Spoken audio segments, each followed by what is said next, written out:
As most of you probably remember, last season pre-deadline, the uncertainty surrounding JT Miller was off the charts. Since he was able to prove himself last campaign, while doing so, Miller had one of the best contracts league-wide. The forward was able to record an impressive 99 points in 80 games played, while only bringing in $6 million in total salary. Therefore, when GM Patrick Allvin decided to give Miller a 7-year deal, valued at $56 million, it seemed to be, at the time, a no-brainer. Unfortunately though, things haven't went as planned at all so far this season, and not just with Miller, but as far as the entire team is concerned. In this video, we're going to try and make sense of what's happening with Miller. We'll go over some events that have transpired, take in some opinions from various sources, while leaving room still for multiple interpretations. And with that, is JT Miller a locker room cancer or simply misunderstood?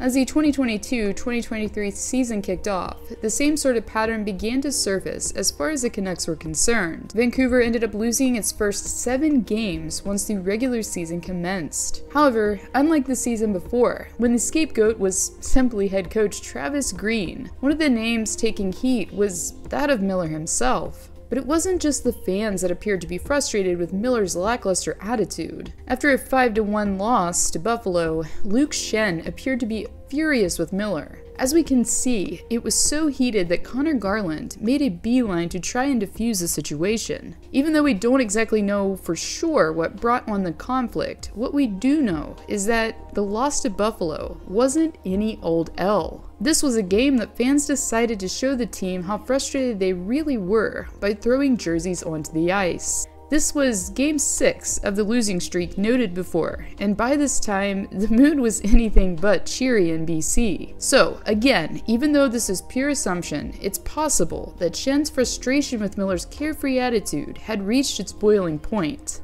Also, it was around this time that TV analyst and former NHLer Colby Cohen shed some light on the state of the Canucks dressing room. I've heard there's a lot of friction in that dressing room between some of the star players and the rest of the team. It's really cliquey in that dressing room. The way they're promoting players, particularly on their social media channels, and just everything that I hear coming out of that dressing room. It really seems dysfunctional at the moment, he says. Obviously, take this with a grain of salt because we have zero sources backing this up, but it definitely doesn't make things appear to be sunshine and rainbows. While cliques may seem harmless, they can easily divide groups of people and allow for a breeding ground of dysfunction. Fast forward to December 30th of 2022. The Jets, after managing to score 3 goals in the second period, were attempting to protect their 2-goal lead going into the third. However, the goal margin was cut in half following a goal from Connor Garland.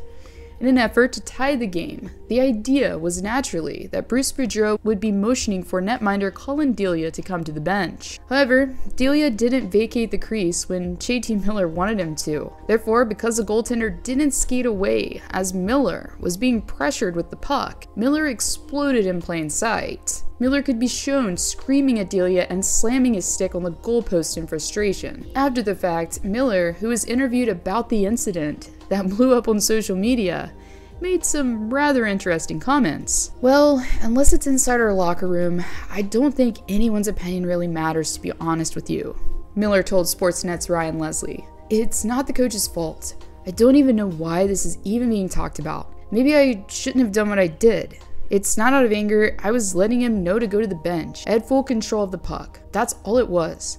At the end of the day, it probably looks optically not good. So, people with other opinions, I don't really give a you-know, he says. Since Vancouver fans and NHL fans in general really already had gotten the vibe that Miller didn't care about his body language due to his lack of back-checking. Of course it's not acceptable. I mean, we'll discuss that between me and him tomorrow.